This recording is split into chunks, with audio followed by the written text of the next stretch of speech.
को। ॐ योगेन चित्तस्य पदेन वाचा मलं शरीरस्य च वेदकेन योपाकरोतं प्रवरं मुनीनां पतञ्जलि प्राञ्जलिरानतोऽस्मि।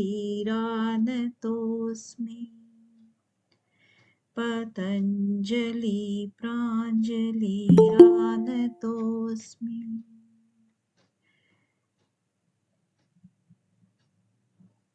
चलिए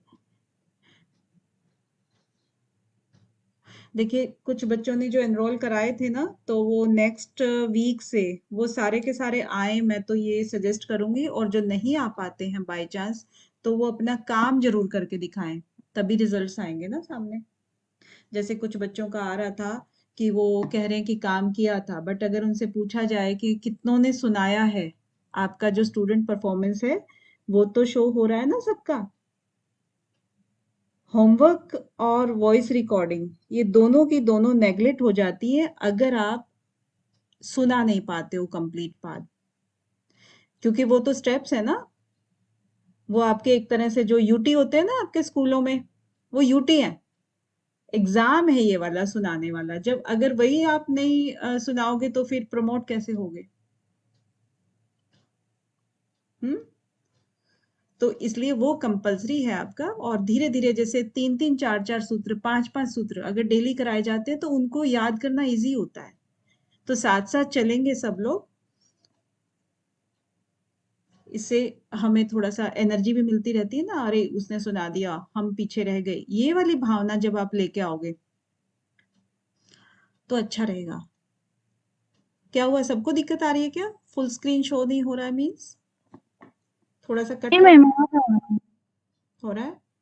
लेकिन मैं अगर फुल कर दूंगी ना, देखिए अभी थोड़ा सा कट जाएगा आपका, कर भी दूंगी मैं, छोटा हो जाएगा। हाँ, थोड़ा इस तरीके से हम इसको आगे पीछे कर लेंगे। समाधि पाद हम करेंगे अभी। समाधि पाद में हमने किए थे जो सूत्र हैं, सूत्र के बाद नीचे इनके संधि विच्छेद हैं, ठीक है, सबको समझ में आ गए थे। और मैं आज उम्मीद कर रही हूँ कि सभी को आता है ये वाला पाठ। नेक्स्ट भी करेंगे, लेकिन आज की बात अभी यहीं पे करते हैं कि सभी सूत्र सबको आते हैं। अब इसके अकॉर्डिंग किस सूत्र से किस किस तरह के क्वेश्चंस एक्सपेक्टेड हैं, उसके लिए हम बात करेंगे। अथ योग अनुशासनम। अब ये सिर्फ ना महर्षि पतंजलि अनुशासन की बात कर रहे हैं, सबसे पहले इसको इंट्रोड्यूस कर रहे हैं कि योग का अनुशासन की चर्चा हम करेंगे अभी, ठीक है। और इसके आगे जैसे जैसे बढ़ रहे हैं कि योगश चित्त वृत्ति निरोध, तो ये सब क्या चीजें हैं? योग की परिभाषा एक तरह से। तो महर्षि पतंजलि के अनुसार योग की परिभाषा क्या हो सकती है, उसमें आपको 3-4 सूत्र दे दिए जाएंगे, श्लोक दे दिए जाएंगे मिक्स करके, चाहे वो भगवत गीता का हो चाहे और किसी ग्रंथ का हो, है ना। तो महर्षि पतंजलि अगर पूछा है तो फिर योगश चित्त वृत्ति निरोधा, ये आपकी योग सूत्र की परिभाषा हो जाती है, ठीक है। ये इसका एक क्वेश्चन बन सकता है, मतलब जितने बन सकते हैं और भी बहुत सारे बन सकते हैं, लेकिन अभी क्योंकि सब चीजें एक साथ में नहीं लिखी जा सकती है तो वर्बली हम चर्चा कर लेंगे उसके ऊपर। सेकंड क्या हो सकता है कि महर्षि पतंजलि के अनुसार कौन अपने स्वरूप में स्थित हो जाता है? दृष्टा हो जाता है, दृश्य हो जाता है, पुरुष हो जाता है, प्रकृति हो जाती है। कोई भी नाम वो लिख के दे सकते हैं, ए बी की फॉर्म में दे सकते हैं, कूट के लिए दे सकते हैं, एक कोई भी चूज करने के लिए दे सकते हैं, है ना। ए आर की फॉर्म में भी आ सकता है। तो इस तरीके के कोई भी क्वेश्चन है, आप दिमाग अपना खुला रखना कि भाई पूछा क्या है इन्होंने। पहले सेंटेंस में कोई गलत दे देगा, दूसरे में सही दे देगा, पहले में सही दे देगा, दूसरा उससे पूरा करते हुए फिर दे देगा। तो महर्षि पतंजलि के अनुसार कौन अपने स्वरूप में स्थित हो जाता है, बताएं जरा। दृष्टा। नमस्कार मैम, दृष्टा हो जाती है। अच्छा। तदा दृष्टु तदा दृष्टु स्वरूप अवस्थान, हाँ दृष्टा यानी आत्मा। हाँ जी। तदा दृष्टु स्वरूपे अवस्थानम, दृष्टा। बहुत बढ़िया ममता जी। और अगर पुरुष आया हो तो पुरुष को भी आप लिख सकते हो, है ना। दृश्य दृश्य यानी कि प्रकृति के नाम अलग कर देंगे, पुरुष के अलग कर देंगे, तो आपको कूट के विषय में भी ये दिया जा सकता है। तो इस तरीके से हमें अपनी अप्रोच को थोड़ा सा डेवलप करना है। फिर चित्त की वृत्तियां कितने प्रकार की होती हैं? हाँ जी, कुछ कह रहे थे? मैम वही मैं पूछ रही थी, जैसे तदा दृष्टु, दृष्टु मतलब यहाँ पे पुरुष के बारे में बताया है कि वो अपने स्वरूप में अवस्थित हो जाता है, ऐसा? हाँ, बिल्कुल। दृष्टा, हाँ, दृष्टा। क्योंकि इसमें ना कंफ्यूजन मुझे दृष्टा और दृश्य में बहुत ज्यादा ही होती है, क्योंकि अभी भी लगता है कि दोनों एक जैसे हैं, अच्छा, अभी भी लग और रहा है आपको? मुझे अभी भी हो रहा है दिक्कत। जैसे अभी जैसे क्वेश्चन था ना, हाँ, लास्ट क्वेश्चन में, प्रीवियस क्वेश्चन में, उसमें क्वेश्चन एक आपने दिया था कि योग किसे कहते हैं, अर्थ योग अनुशासनम होगा या योग चित्तवृत्ति निरोधा होगा? आप इसका तो अर्थ ही अब बता दें एक बार। हाँ कंचन जी, आप ही से पूछ रही हूँ, अथयोग अनुशासनम को एक्सप्लेन कीजिए जरा। हाँ, मतलब योग से हम क्या अनुशासनबद्ध होते हैं, मतलब शॉर्ट टाइम पीरियड के लिए नहीं, लॉन्ग टाइम पीरियड के लिए हम योग के माध्यम से हम अनुशासन में हो सकते हैं। और सेकंड का? और सेकंड ये है कि योग के माध्यम से हम अपने चित्त की जो वृत्ति, मतलब हमारे चित्त में जो वृत्तियां आती हैं, जो विचार आते हैं, उनका हम निरोध कर सकते हैं, वही योग है। अभी डिफरेंस आप ठीक से नहीं बता पाए इसका, जैसे कि फर्स्ट वाले सूत्र में है। इसकी ना एक एक वर्ड टू वर्ड एक्सप्लेनेशन करने का मतलब ये होता है कि हम एकदम करेक्टली जान पाए कि क्वेश्चन क्या पूछा जा रहा है। अथ योग अनुशासन, अथ का मतलब क्या होता है? अब हम स्वयं पर अनुशासन का अध्याय की शुरुआत करते हैं, ये यस, बात है। ये जस्ट ये कह रहा है कि चलो अभी जैसे ना हम स्टार्टिंग में अभी हम जितने भी स्टूडेंट्स हैं, आओ चलो हम बैठ के अभी पढ़ते हैं, आओ चलो हम अभी बैठ के योग सूत्र को पढ़ते हैं। ठीक है कंचन जी, तो इसमें परिभाषा तो कहीं नहीं है कंचन जी, नहीं है ना। ये तो हमने सिर्फ नहीं। अपने आप को ये कहा कि योग का प्रारंभ करेंगे, चलो भाई शुरू करते हैं, है ना। तो पहला सूत्र वही है, अथ योग अनुशासनम। अब यानी कि आओ या अब योग के अनु, अनु का मतलब क्या बताया था कंचन जी?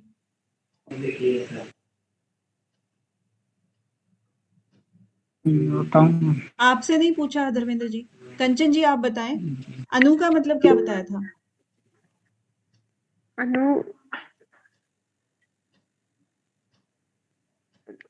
एक साथ। नहीं,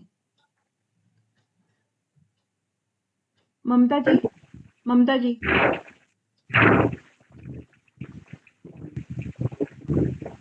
जी मैम। अनु का मतलब क्या होता है? अनु का मतलब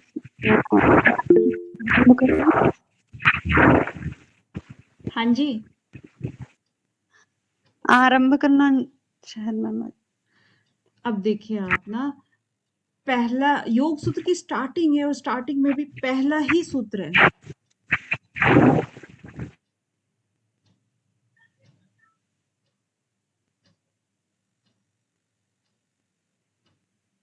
नीरज जी,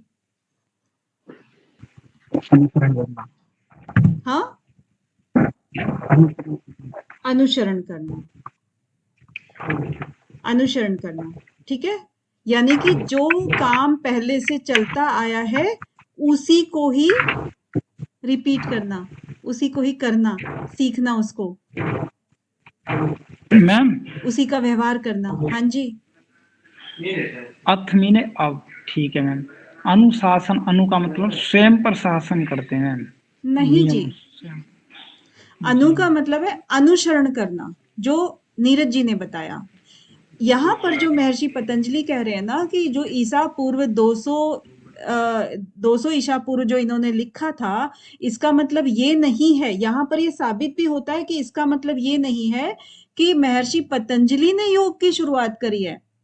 इसका मतलब ये है कि योग जो कि पहले से चलता आया है उसको हम सीखते हैं, उसका शासन करते हैं, शासन उसको हम अभी सीखने जा रहे हैं, उसको सीक्वेंस में लगाने जा रहे हैं। आओ हम योग को अनुशासनम उसके अनुसरण करें, जो पहले से योग चलता आया है हमारी श्रुतियों से, पुराणों में, वेदों में जो भी थी ना वो सब चीजें, उपनिषदों में, वहां पर जो योग की चर्चाएं की गई थी वो सब बिखरा हुआ था। लोगों के अंदर कुछ धारणाएं गलत गलत चलत हो जाती हैं, तो चलो उसको अभी हम दोबारा से रीअरेंज करते हैं, ये मतलब है तो इसका। ये भी कह सकते हैं स्वयं के लिए अनुसरण करते हैं आप, स्वयं के लिए अनुसरण। इसमें स्वयं कहाँ लिखा है ये बताओ पहले धर्मेंद्र जी, मैम बताइए कहाँ लिखा शासन, है। एक तो शासन ये मैम जब दूसरों के द्वारा किया जाता, अनु का मतलब स्वयं के लिए, शासन मतलब रूल रेगुलेशन आप अभी डिसिप्लिन तक को नहीं, फॉलो आप करना। अभी तक नहीं पकड़ पा रहे हो। अनु का मतलब अनुसरण करना, और ठीक शासन है। का, हाँ यही है, जो पहले से चला आ रहा है उसको रीअरेंज करने की बात कही है पहले सूत्र में।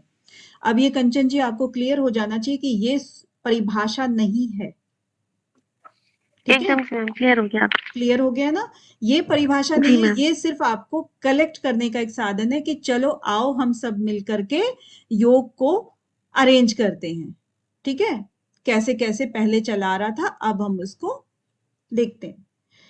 सेकंड सूत्र को कह सकते हैं कि हम, ये योग की परिभाषा है, योगस्य चित्त वृत्ति निरोधः, योग जो है वो चित्त की वृत्तियों का निरोध करना है। ये बहुत ही शॉर्ट में और बहुत सटीक परिभाषा है, इसको एग्जैक्ट परिभाषा बोलते हैं, ठीक है। तो यहां पर महर्षि पतंजलि के अनुसार योग की परिभाषा क्या होगी, योगस्य चित्त वृत्ति निरोधा।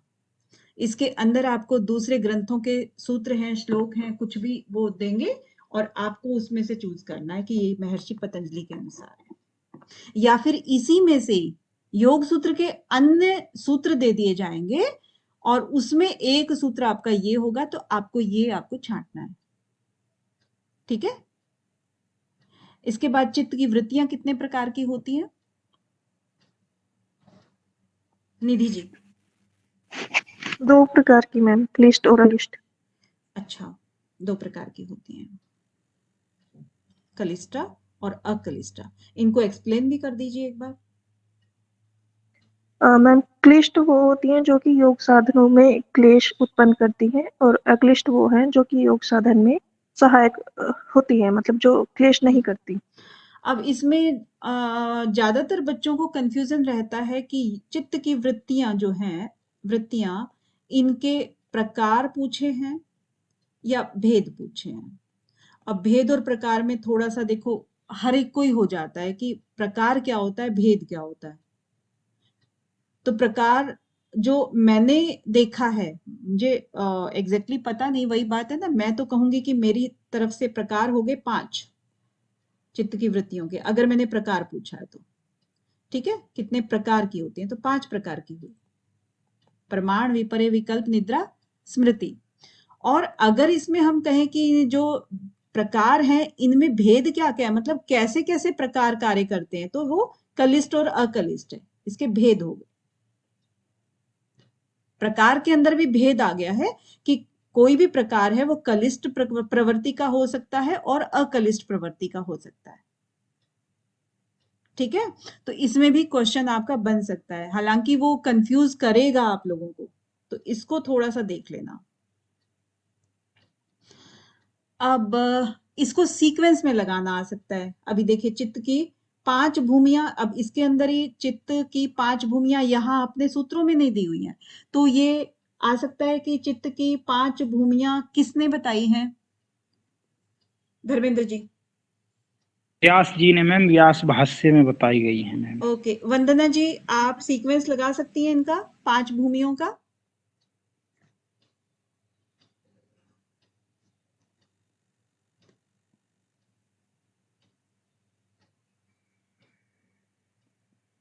हेमा साहू जी।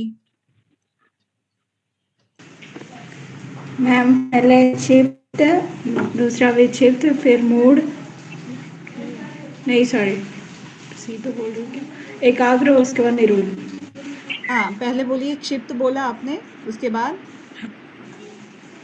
हम क्षिप्त के बाद मूढ़ है, मूढ़ के बाद विक्षिप्त है, विक्षिप्त के बाद एकाग्र है, एकाग्र के बाद निरुद्ध है। फिर एकाग्र है और फिर निरुद्ध है। ओके, अब आई थिंक सभी को आती होंगी ये, आती है ना? कोई जी ऐसा मैम। रहा तो नहीं जिसको नहीं आ रहा हो? सोनी शर्मा जी, सब आता है ना आपको सीक्वेंस? सोनी जी, भावेश कुमार जी, आपको भी आता है?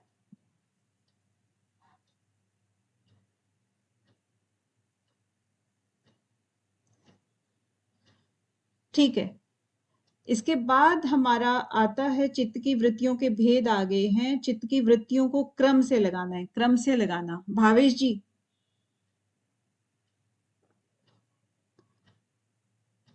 भावेश कुमार जी या सोनी शर्मा जी, आप दोनों में से कोई भी बता दें चित्त की वृत्तियों को क्रम से।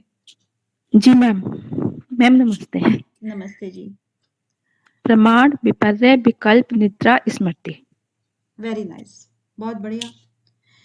और अब इसमें ना क्वेश्चन बनते हैं हमारे पांचों जो वृत्तियां हैं उनके।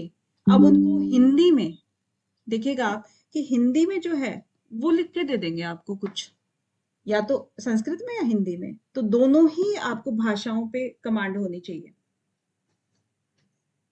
इनके अर्थ पता होने चाहिए दोनों में ही। और क्षिप्त विक्षिप्त में से भी आगे फर्दर जो है ना उसका कौन सा सत्वरजतम काम करता है, ये गुणों के बारे में आपको पता होना चाहिए। यानी कि इसमें मैंने सिर्फ ना थोड़े थोड़े से ही बोले हैं क्वेश्चंस, इसके अंदर बहुत सारे ढेर सारे बन सकते हैं।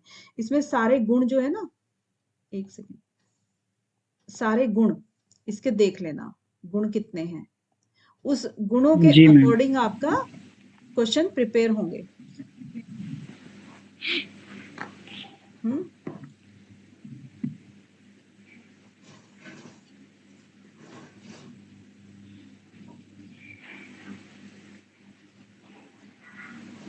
गुणों को भी एक्सप्लेन करना है मैम? नहीं, गुणों को एक्सप्लेन नहीं करना है।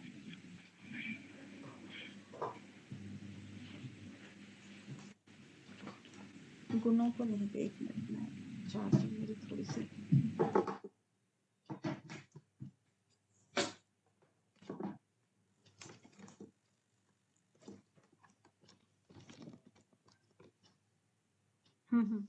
गुणों को नहीं करना है, बस ऐसे ही आपको देखना है कि क्षिप्त में कौन से गुण हावी होता है और मूड में कौन सा होता है, विक्षिप्त में कौन सा होता है, एकाग्र और निरुद्ध में कौन कौन से होते हैं। ठीक है, और चित्त की वृत्तियों के भेद हो गए।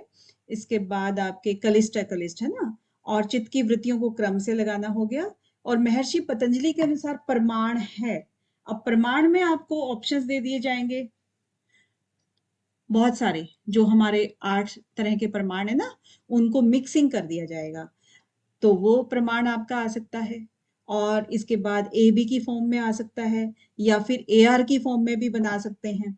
ठीक है, वो हम बनवाएंगे लास्ट में, ये एक बैच खत्म हो जाएगा ना सेकंड वाला, तब उसके बाद ये वाले क्वेश्चंस बनाएंगे कुछ कुछ। और फिर आपका आता है किसी वस्तु को भ्रम से दूसरी वस्तु जान लेना, वो क्या कहलाता है? भावेश कुमार जी हैं क्या? क्योंकि मैं क्या है कि हाँ जी, कौन सा कहलाता है? विपर्य। ओके, बढ़िया, बहुत बढ़िया।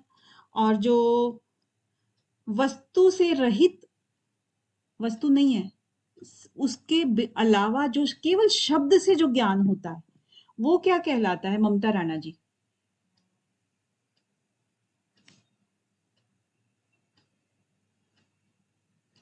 देखिए अटेंटिव नहीं है आप, वही ना।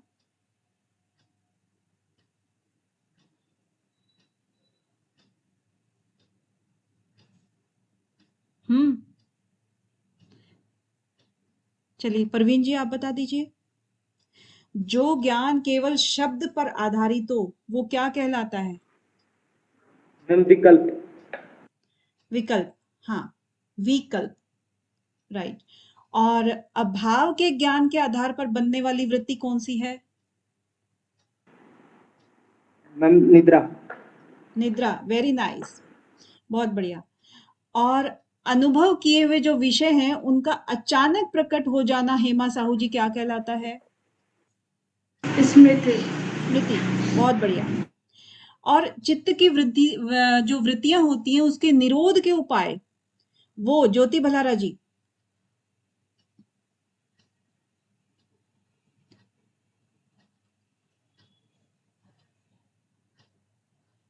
ज्योति भलारा जी।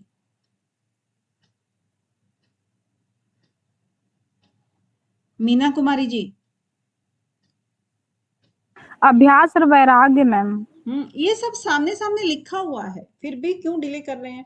चलिए, और जो अभ्यास को दृढ़ बनाने के लिए एक सूत्र बताया था, कौन सा था?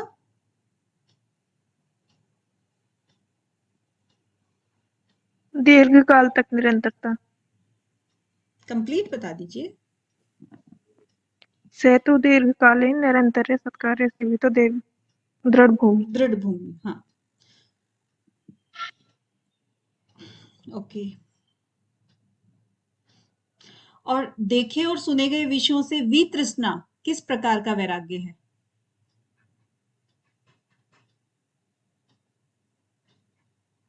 पर वैराग्य। अच्छा, परवीन जी किस प्रकार का वैराग्य है?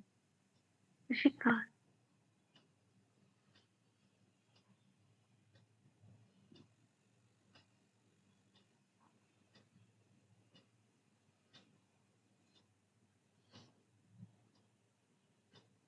अपर वैराग्य ना? अपर वैराग्य। पुरुष का ज्ञान होने पर गुणों के प्रति तृष्णा का सर्वथा अभाव हो जाना। देखिए, यहाँ पर दो तरीके की लैंग्वेज आपकी यूज हो सकती है। गुणों के प्रति तृष्णा का सर्वथा अभाव हो जाना, या फिर गुणों के प्रति वितृष्णा, ये भी आ सकता है।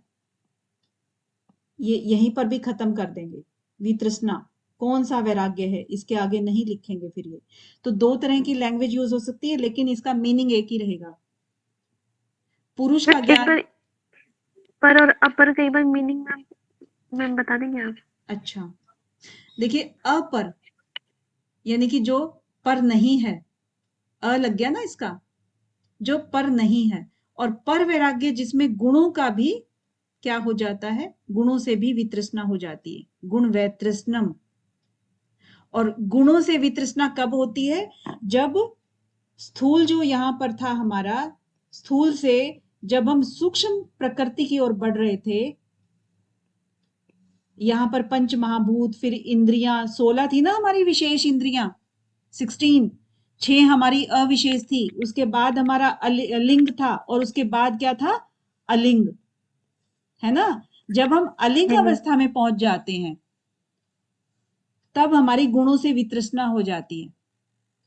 और गुणों से वितृष्णा का मतलब है पर वैराग्य। अब यहां पर अ हट गया है।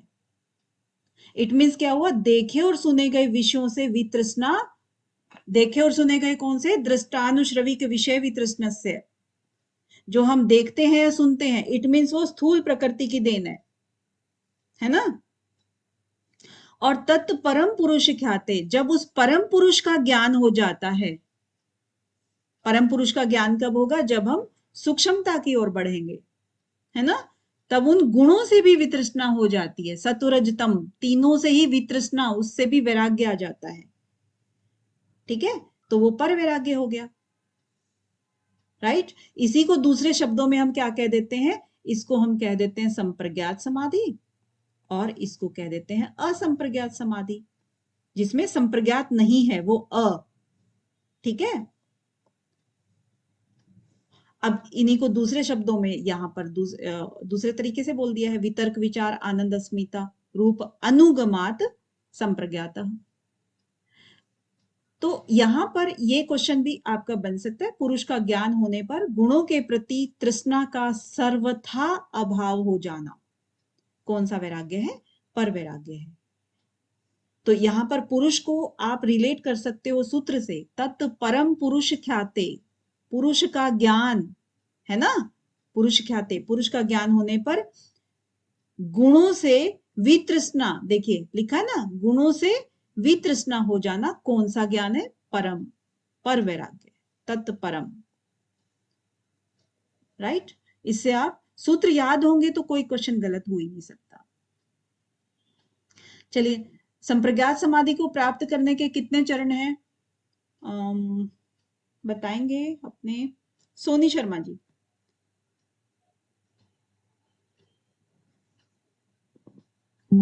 वंदना जी। मैम 4 प्रकार हैं।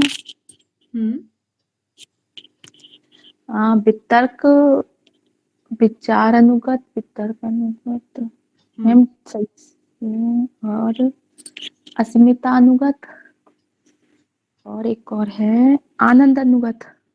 सीक्वेंस बताइए इनका। मैम वितर्क अनुगत, विचार अनुगत, अस्मिता अनुगत और आनंद अनुगत। ओके, धर्मेंद्र जी आप बताइए।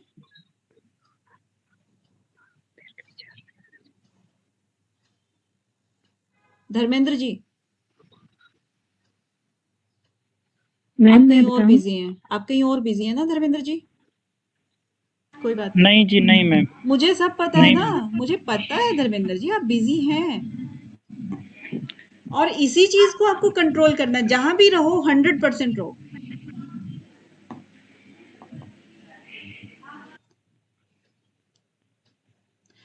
वंदना जी। वितर्कानुगत, विचारानुगत, आनंदानुगत, अस्मितानुगत। Very nice. सोनी शर्मा जी, कुछ आपने डिफरेंस देखा? जी मैम देखा। क्या नोटिस किया?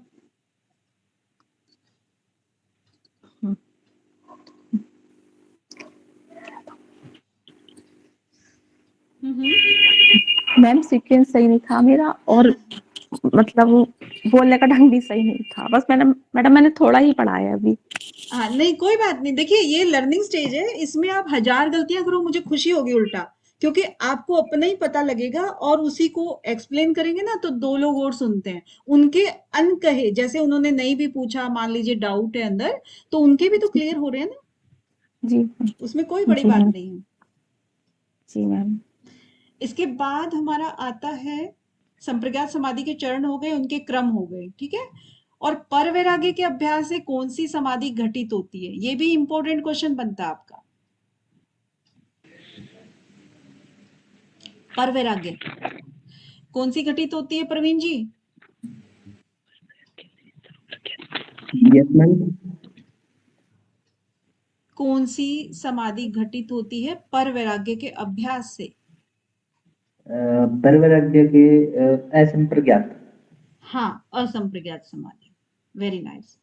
और भव प्रत्यय क्या होता है भावेश कुमार जी? पूर्व जन्म के साधुओं के लिए। ये तो सामने लिखा हुआ है, थोड़ा सा एक्सप्लेन करेंगे इसको? भाव प्रत्यय विधेय प्रकृति लयानाम। एक्सप्लेन तो नहीं पता मुझे। एक्सप्लेन नहीं कर पाएंगे, कौन करेगा इसको एक्सप्लेन? सोनी शर्मा जी या वंदना शर्मा जी या नीरज जी, इनमें से कोई भी बता दें।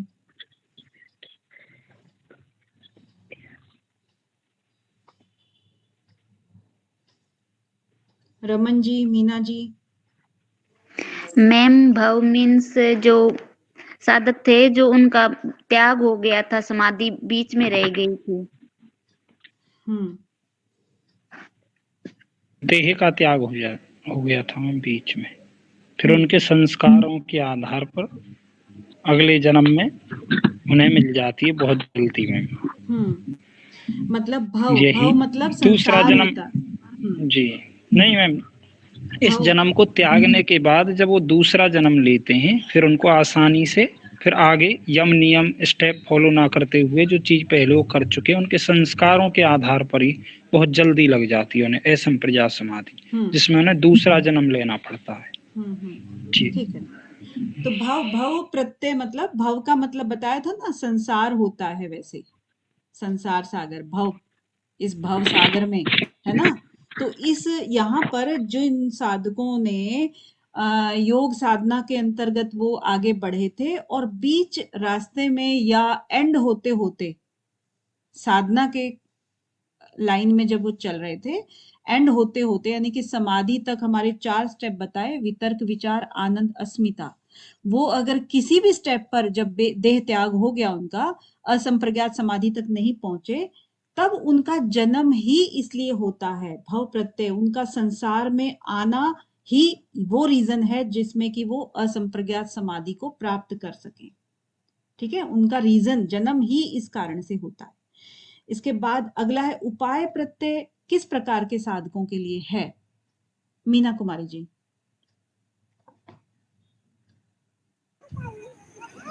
मैम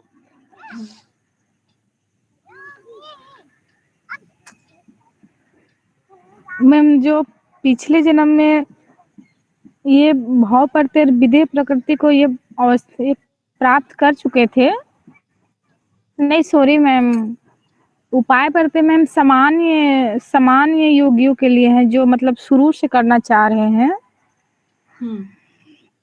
और इसको साधन पंचक भी बोलते हैं, जो हमारे सिलेबस में दिया हुआ है ना, साधन पंचक करके कोई शब्द है, तो उसके अकॉर्डिंग भी ये जाता है कि उपाय करके जो साधकों को पिछले जन्म का कोई एक्सपीरियंस नहीं है, कोई उनको अभ्यास नहीं है, इसी जन्म में वो उनको इंटरेस्ट आया और वो साधना में लीन होना चाहते हैं, तो उनके लिए उपाय बताए हैं महर्षि पतंजलि ने। कौन कौन से बताए हैं मीना जी, ये तो बता ही दोगे आप। श्रद्धा, वीर, स्मृति, समाधि, प्रज्ञा पूर्वक, इच्छाम। तो 5 प्रकार के उपाय बताए हैं, इसीलिए इनको साधन पंचक बोला। ठीक है, तो तीव्र संवेगा नामासन्न, ये अक्सर पूछा जाता है कि ये सूत्र कौन से पाद से लिया गया है, कौन से पाद से लिया गया है आपको पता ही है। फिर इसके बाद क्वेश्चन आता है कि महर्षि पतंजलि के अनुसार साधकों का वर्गीकरण किस प्रकार किया गया है, किस प्रकार किया गया है साधकों का वर्गीकरण, बताएंगे अभी कंचन जी।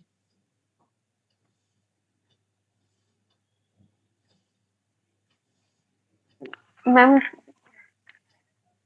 4 प्रकार के जो साधक हैं उनके बारे में बता रखा है। कितने प्रकार के? मैम मृदु, मध्य, अधिमात्र, फिर जो श्रेष्ठ साधक होते हैं, उत्तम जो होते हैं, अधिमात्रतम। तो ऐसे 4 साधकों के लिए बता रखा है कि ऐसे साधक होते हैं। मृदु के लिए कौन से उपाय बताए हैं हेमा साहू जी?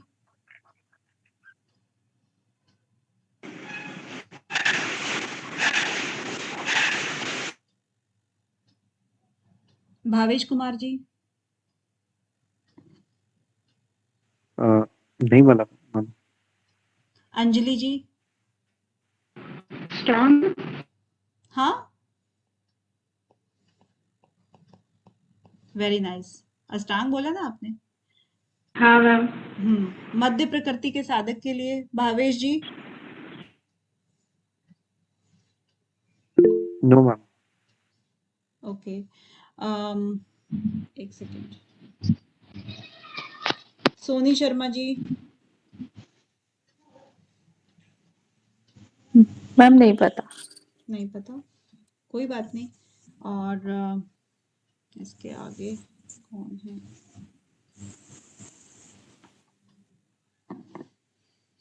हेमा साहू जी? मैम क्रिया योग। क्रिया योग, बहुत बढ़िया। जो नहीं बता पा रहे हैं ना वो एकदम हताश ना हो, क्योंकि वो लोग न्यू हैं अभी, वो सिर्फ ये देखें कि इन बच्चों को जो कर चुके हैं उनको कितना पता है। अधिमात्र के लिए मीना जी? अभ्यास और वैराग्य। वेरी नाइस, अभ्यास और वैराग्य, ठीक है, अभ्यास वैराग्य हो गया। अब देखिए ईश्वर के बारे में वर्णन है इसमें, आपका कहा जाता है या पूछा जाता है कि ईश्वर के बारे में महर्षि पतंजलि के कौन से पाद में किस सूत्र से लेकर किस सूत्र तक चर्चा की गई है। एक तो ये भी क्वेश्चन बनता है ना, किस पाद से लिया गया है प्लस इनकी सूत्र संख्या ज्ञात करें। ठीक है, तो 23 से 29 यानी कि 23 to 29 ये सूत्र संख्या है आपकी, जिसमें कि ईश्वर की चर्चा मिलती है यहां से लेकर यहां तक। ओके, और सूत्र संख्या तो ये हो गई। दूसरा आपका जो क्वेश्चन बन सकता है कि समाधि पाद से लिया गया है। तीसरा आपका बन सकता है, तीसरे चौथे बहुत सारे बन सकते हैं इसमें, और एक आपका बन सकता है कि ईश्वर के गुण बताइए। अब गुण में अगर आपको बोला जाए कि कलेश कर्म विपाक आशय अपरामृष्ट पुरुष विशेष ईश्वर है, ये भी ईश्वर का गुण है। तत्र निरतिशयम सर्वज्ञ बीजम, ये भी गुण है। वो पूर्वेशाम अपि गुरु कालेन अनवच्छेदात, ये भी गुण है। तो ये इन 3 सूत्रों में इनके गुणों की बात करिए। ठीक है, ये ईश्वर के गुण हैं सारे के सारे, 24, 25 और 26 में। ठीक है, और तस्य वाचक प्रणवः, इस क्वेश्चन से क्या बन सकता है कि ये किसके बारे में कहा गया है, किसको प्रणव के नाम से भी पुकारा गया है।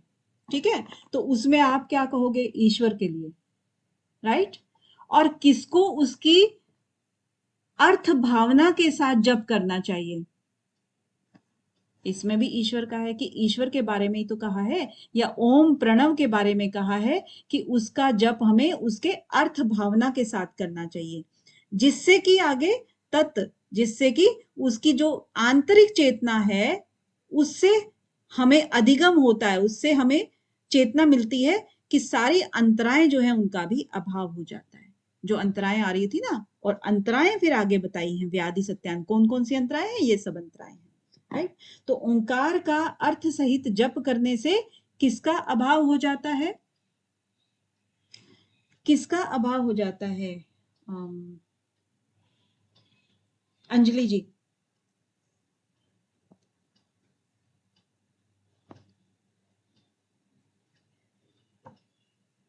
अंजलि जी, किसका अभाव हो जाता है? परवीन जी, आई थिंक कितना मुश्किल नहीं है। अंतरायों का। Yes, very nice. अपि अंतराया अभावश्च, देखिए सूत्र में ही लिखा हुआ है, सब कुछ सूत्र में लिखा हुआ है, इसीलिए इनको याद करने पे जोर दे रहे हैं। ओके, तो ये आगे आपकी अंतराएं आ गई हैं, फिर दुख दौर्मन से सह विक्षेप आ गए हैं, और इन अंतरायों का अभ्यास या उसका हम किससे करेंगे, इनका एक तत्व अभ्यास के द्वारा हम इनको प्रतिषेध कर सकते हैं, इनको रोक सकते हैं। इसके बाद फिर इन्होंने उपाय बताए हैं 33 से लेकर के, यहां से लेकर के, और जहां तक भी वाह आ रहा है आपका, वहां पर सब इनके उपाय हैं अलग अलग।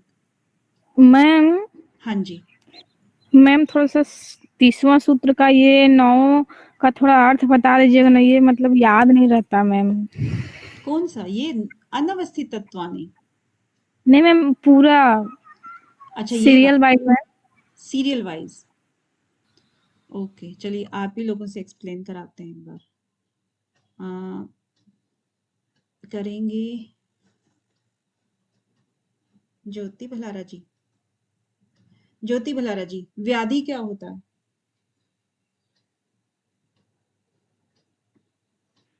शारीरिक जो कष्ट आते हैं, हाँ, जो हमारी बॉडी में जितनी बीमारी होती है शारीरिक, हाँ, शारीरिक और मानसिक ये सब चीजें होती है ना, आदि भौतिक, आदि दैविक, ये सब की सब क्या है, व्याधियां हैं। ठीक है, मन से शरीर पर आती हैं चीजें, वो व्याधि के अंतर आ जाता है। सत्यान क्या होता है, अब इनको भी देखिएगा, ये सिर्फ आपके नाम नहीं लिए हुए हैं। एक तो क्या है, इनके क्वेश्चन क्या बन सकते हैं, एक तो अंतरायों को क्रम से लगाना है, और एक है अंतरायों के नाम और उनके अर्थ का मिलान करना, ये भी क्वेश्चन बनते हैं।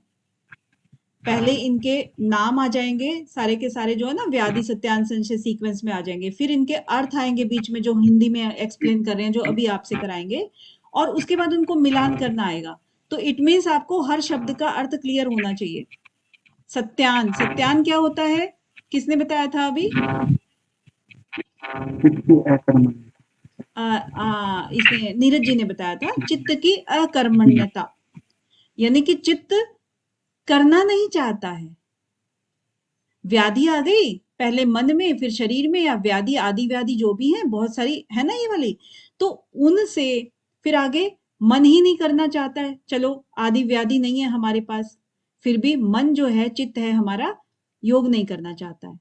संशय, नेक्स्ट स्टेप, संशय क्या है कि अब यहाँ पर थोड़ा थोड़ा, यहाँ सत्यान में तो बिल्कुल ही अकर्मण्यता थी, स्टेप बाय स्टेप आगे बढ़ रहे हैं यहाँ पर, ध्यान देना इस चीज का कि सत्यान में क्या था, चित्त ही नहीं करना चाह रहा था, अकर्मण्यता थी उसमें, अकर्मण्यता, ठीक है, करना ही नहीं चाहता था। संशय में क्या हुआ कि कभी हाँ कभी ना, हाँ भी है और ना भी है,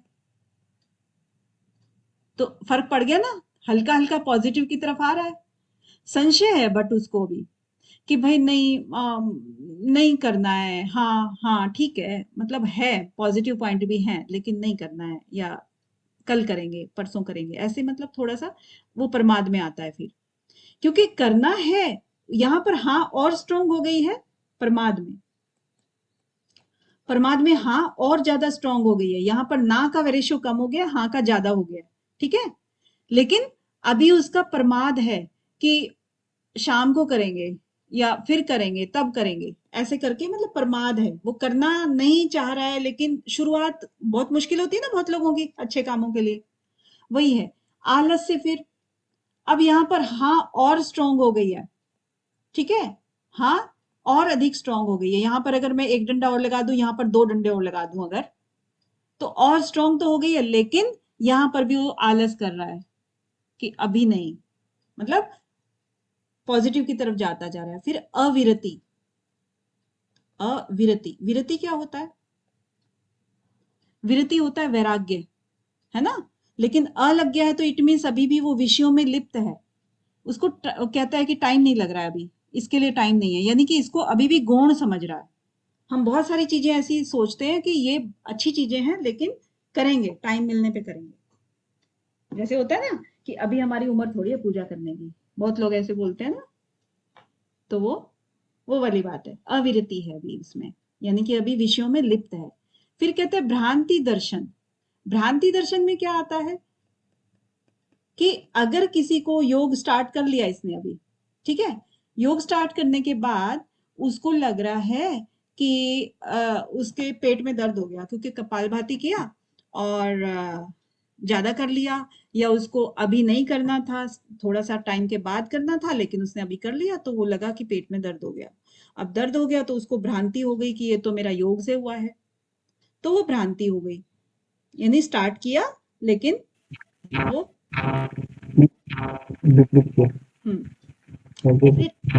फिर आता है नेक्स्ट अलब्ध, अलब्ध और भूमि, इतना ही एक बार याद रखो, अलब्ध भूमि।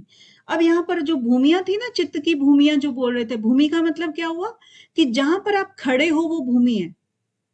तो जब हमने यहाँ पर अभ्यास शुरू कर दिया, मान लो धीरे धीरे करके भ्रांति तक आया तो सही ना, वो अभ्यास करने के लिए आया ना यहाँ पे, जब आ गया फिर उसने धीरे करके प्रैक्टिस शुरू करी, और लेकिन वो अभी परिपक्व नहीं हुई है, अलब्ध है, भूमि अभी उसको मिल नहीं रही है, अभ्यास जारी है लेकिन भूमि नहीं मिल रही है, तो उससे भी वो बीच में हताश हो सकता है, यानी कि ये सब अंतराय है ना, तो उन अंतरायों से वो बैक स्टेप ले सकता है। अब भूमि भी मिल गई, चलो उसको, जैसे कि बहुत सारी स्टेप्स हैं हमारे अष्टांग योग की, है ना, जैसे 8 अंग हैं, 8 सीढ़ियां हैं या कुछ भी है, तो यहाँ पर जब वो चलते चलते जब लास्ट में 9वीं अंतराय पे आता है, 9वां वाला जो पॉइंट है, अनअवस्थित तत्वानि, यानी कि 7 बाधाओं को तो क्रॉस कर दिया है उसने, अब क्या है कि अनवस्थित तत्व, वो वहां पर ठहर नहीं पा रहा है। यानी कि एक बार अगर उसने अभ्यास किया, मान लो त्रिबंध का अभ्यास किया, त्रिबंध का अभ्यास पहले उसने ये उड्डयन किया, फिर उसने मूल किया, और उसके बाद ये बीच में करने लगा, तो सांस नहीं रोक पा रहा है, तो धीरे धीरे करके वो अनवस्थित तत्व, यानी वो ठहर नहीं पा रहा है, वो बीच में ही उसका कुछ और हो रहा है। यानी कि उसने एक एक करके तो थोड़ा सीख लिया, लेकिन कंप्लीटली सीखने में उसको दिक्कत हो रही है। ठीक है, तो वो उस पर अवस्थित नहीं हो पा रहा है। तो ये 9 अंतराएं हैं। क्लियर मीना जी? मैम हाँ जी जी। मैम। मेरे को ये 6 वाली एविरति है, हाँ इसके अंदर थोड़ा समझाना कि विषयों, सर ने जो नोट्स बना रखे हैं उसके अंदर मेरे को ये स्टेप समझ में नहीं आया कि एक तो विषयों को भोगने की इच्छा है एविरति, और वैराग्य रहित अवस्था, ये वैराग्य रहित अवस्था मेरे को समझ में नहीं आया मैम। वैराग्य रहित क्या होता है? वैराग्य क्या है और उससे रहित होगा तो क्या है? वो विषय ही तो हो गया, विषय को भोगने की। शब्दों का खेल वैराग्य है बस। मैम, वैराग्य मेरे समझना कि मैंने ऐसे समझा कि दुख और सुख को ने समझना वैराग्य हो गया उनसे परे। क्या चीज वैराग्य हो गया? वैराग्य का मीनिंग मैम बताना थोड़ा। मेरे को तो ये है कि भाई कोई भी कंडीशन हो, सुख या दुख की कोई भी हो, उनसे परे होना, भाई उनकी ओर ध्यान न देना। नहीं नहीं, वो समस्थिति होती है, वैराग्य नहीं होता है। वैराग्य क्या हुआ मैम? वैराग्य हुआ कि आप घर बार छोड़ के और जंगल में चले गए, आपने पुत्र मोह त्याग दिया मान लो, और विषयों को ग्रहण करना छोड़ दिया, अच्छी अच्छी खाना खाने की आपकी इच्छा नहीं होती है, इन सब चीजों से आपका वैराग्य हो गया। यानी कि कोई भी चीज आपको अब अट्रैक्ट नहीं करती है। संसार की जो विषयों का हम भोग करते हैं, जो सुख भोग कहते हैं, जिसमें सुख का हमें अनुभव होता है ना, हाँ जी। उन चीजों को त्याग देना, वो अंदर मन से ही नहीं आती, फिर हमें हमारा मन नहीं लगता है। यानी कि जब हम अगर नेट जेआरएफ की स्टडी हम कर रहे हैं, तो फिर हमारा मन नहीं लगेगा कि हम फालतू वहां पर 2 घंटे बैठ के पार्टी करेंगे। हमें वहां ये लगेगा बहुत टाइम वेस्ट हो रहा है, इससे अच्छा हम पढ़ लेते हैं। तो हमें पार्टी से वैराग्य हो गया। ये वैराग्य मैंने आ गया मैम, वैराग्य ऐसे हो गया कि रहित अवस्था, फिर ये कैसे हुआ? आगे वाले स्टेप में कह रखा है कि विषयों को भोगने की इच्छा। कहाँ कह रखा है ये वाला अविरति? हाँ जी।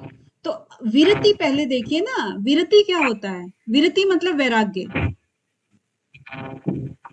और इसके आगे अ लग गया तो इसका मतलब है कि अभी वो वैराग्य नहीं है, वो विरति है, विषयों को भोग रहा है अभी, उसके अंदर आकर्षण बना हुआ है विषयों के अंदर उसका। मैम समझ आया मैम रमन जी? एक मिनट, हाँ रमन जी।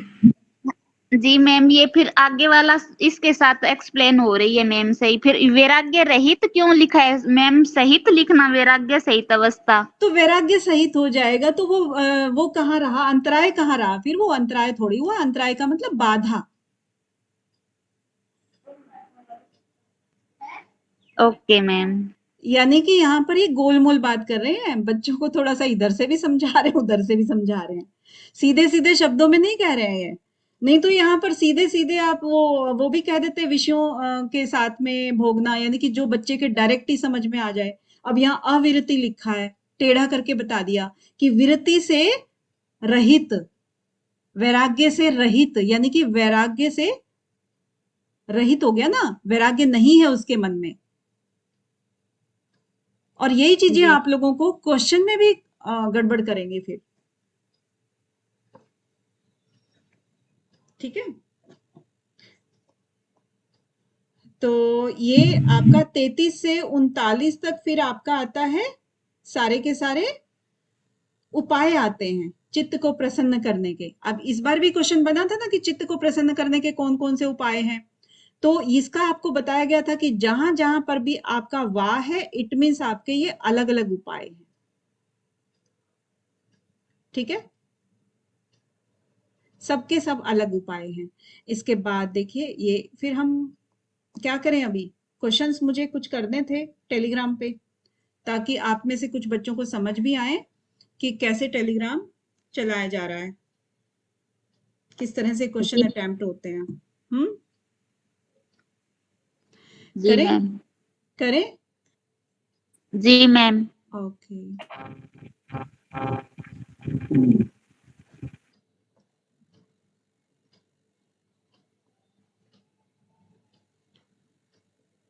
एक सेकंड,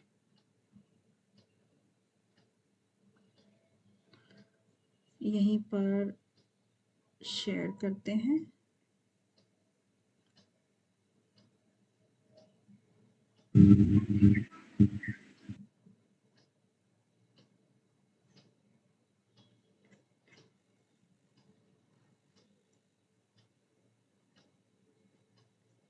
स्क्रीन पे आ गया ना आपका टेलीग्राम?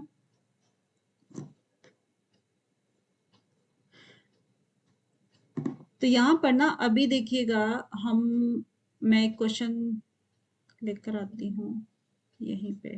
मैम अभी तो कुछ आया नहीं। स्क्रीन शेयर नहीं हुआ आपका? नहीं मैम।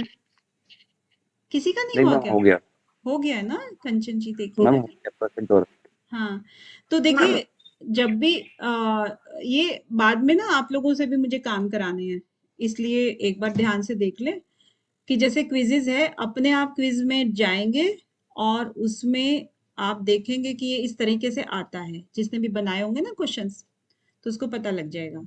यहाँ पर ये आपके क्वेश्चंस की लिस्ट आ जाएगी। अब मुझे आज कराना है आपको योग सूत्र समाधि एंड साधन पाद, ठीक है? ये मैंने क्विज़ आपको ग्रुप में शेयर किया। Start quiz in a group, ठीक है? और ग्रुप में किसमें करेंगे हम? महर्षि पतंजलि योग ग्रुप में करेंगे। ओके किया। अब आपका क्विज स्टार्ट हो गया होगा और इसका टाइम जी आपका रहेगा 30 सेकेंड पर क्वेश्चन। तो इसको अटेम्प्ट कीजिएगा जल्दी से। और वो बच्चे हताश ना हो जो अभी न्यू है, कोई बात नहीं। अब देखना कि कैसे प्रोसेस होता है, क्योंकि आने वाले हफ्ते में आपका भी ऐसे ही होगा।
सब बच्चे अटेम्प्ट नहीं कर रहे हैं।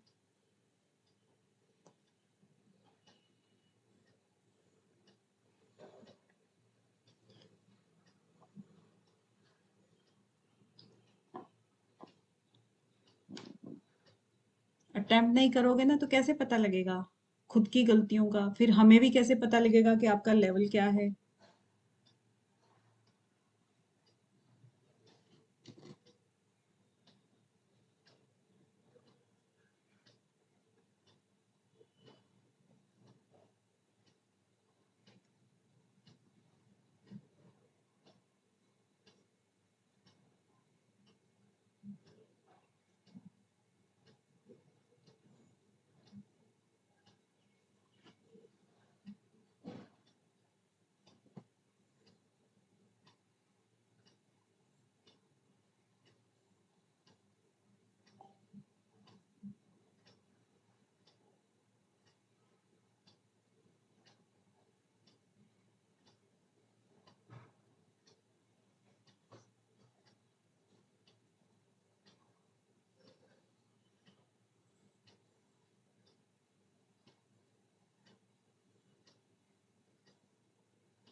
निधि गुज्जर जी, धर्मेंद्र जी, परवीन जी, रमन जी, वेरी नाइस, बहुत बढ़िया। कंचन जी भी ठीक है।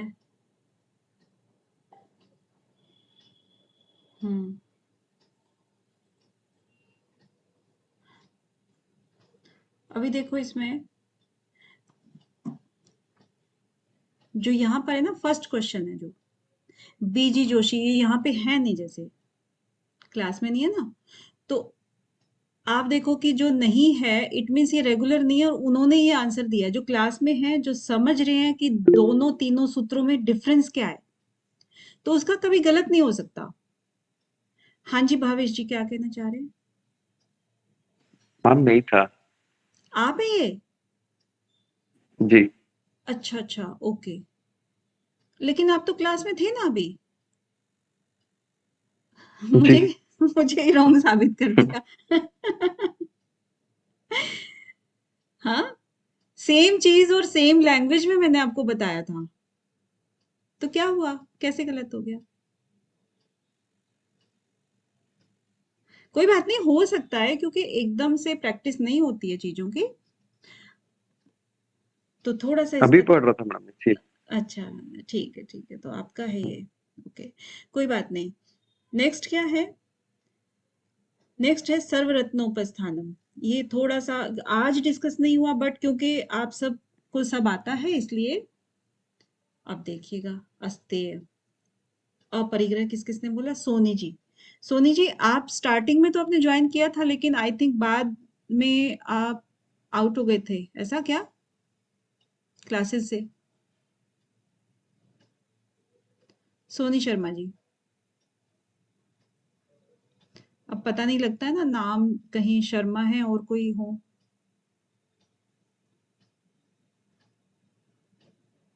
हेलो हेलो, सोनी जी, देखिए रिप्लाई भी नहीं होता है, वही है, ऑन करके कहीं कहीं पर बिजी हो जाते हैं ना, तो दिक्कत हो जाती है। इसका मतलब है कि एब्सेंट है, तो 100% ध्यान नहीं है। चित्त का स्वरूप क्या है, ये भी बहुत अच्छे से डिस्कस हो चुका है, और इसमें चलिए, जोशी जी का तो अभी न्यू है, इनको नहीं कहेंगे। अंशिका पांडे जी है नहीं यहाँ पर, और मैम बता दो एक बार। हाँ, और हिमाली साहू जी, जड़, ये वाला बहुत बढ़िया है। और ऊपर देखिएगा, सोनी जी ने, कंचन जी ने, कंचन जी आप है ना यहाँ पे? Yes ma'am. मैं वो श्लोक एक बार, अभी वही मैं उसको रिवाइज कर रही थी ना, कि स्वरूप अवस्थानम वाला, तो वही दिक्कत हो गया फिर से, वही कि दृष्टा भी प्रकृति है, पुरुष नहीं है, जड़ हाँ, पुरुष है, तो दृष्टा जड़ भी पुरुष के बारे में था, दृष्टा प्रकृति भी है ना मैम, दृष्टा प्रकृति दृष्टा है। हाँ, अच्छा, मुझे तो आज ही पता लगा। स्वप्रकाश चेतन।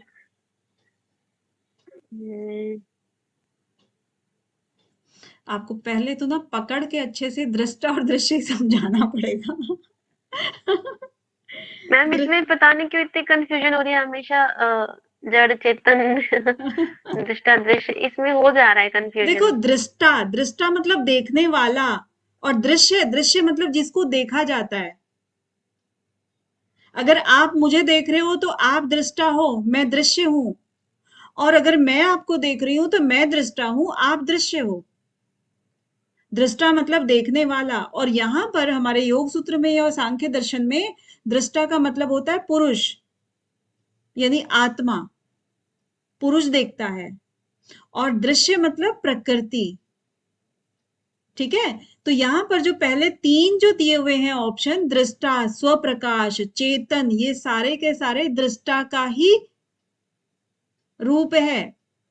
दृष्टा का, पुरुष का, हाँ, पुरुष का रूप है ये सब के सब, क्योंकि पुरुष ही स्वप्रकाश होता है। जो एक एग्जाम्पल दिया था आपको चंद्रमा का और सूर्य का दिया था ना, सेम वही चीज है। चेतन है दृष्टा, लेकिन जड़ जो है वो चित्त है, क्योंकि प्रकृति के अंदर चित्त आता है। जब इसका विकार शुरू होता है प्रकृति का, जब सत्व रजतम तीनों साम्य अवस्था में होते हैं, और पहला विकार जब आता है महत तत्व का, बुद्धि का, उसी के अंदर फिर अहंकार, चित्त और ये 4 अंतःकरण जो होते हैं हमारे, उसके अंतर्गत चित्त आता है। इट मीन्स क्या हुआ, वो क्या है, प्रकृति, प्रकृति है। और प्रकृति का स्वरूप क्या है, जड़ है, चेतन थोड़े है।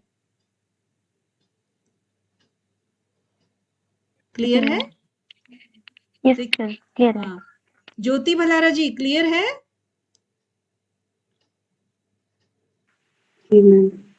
सोनी शर्मा जी, अंजलि जी, वंदना जी। मैम मैं क्लास में हूँ, पर मैम मेरी वो रिजॉइन नहीं हो पा रही थी क्लास, मैंने क्वेश्चन किए थे तो इसलिए आवाज नहीं आ पा रही थी आपके पास तक। अच्छा, मुझे आ रही थी आपकी आवाज। Okay okay. तो कंचन जी और अंजलि जी और वंदना जी, आपको ये क्लियर है? क्योंकि सबका देखिए रॉन्ग है। कंसेप्ट जब तक क्लियर नहीं होगा तब तक आप क्वेश्चन को ठीक से समझ ही नहीं पाएंगे, तो ठीक क्या करेंगे ना, है ना? कंसेप्ट और क्लियर होना बहुत जरूरी है। जड़ क्या है, चेतन क्या है हमारे प्रकृति और पुरुष में, वो चीजों का देखना है आपको। स्वप्रकाश, स्वप्रकाश जोशी जी, आपने भी ऐसे ही भावेश कुमार जी दिया है। अंशिका पांडे जी देखिए, ये भी अच्छी है, स्टूडेंट है, पर वही है ना, रेगुलर नहीं है तो सब भूल जाते हैं। रेगुलर रहना बहुत जरूरी है। अगर आपको एग्जाम देना है ना, तो चाहे आपने एक बार पूरा पढ़ लिया है, याद कर लिया है, फिर भी मैं कहूंगी कि आप इसको टच में रहिए, ताकि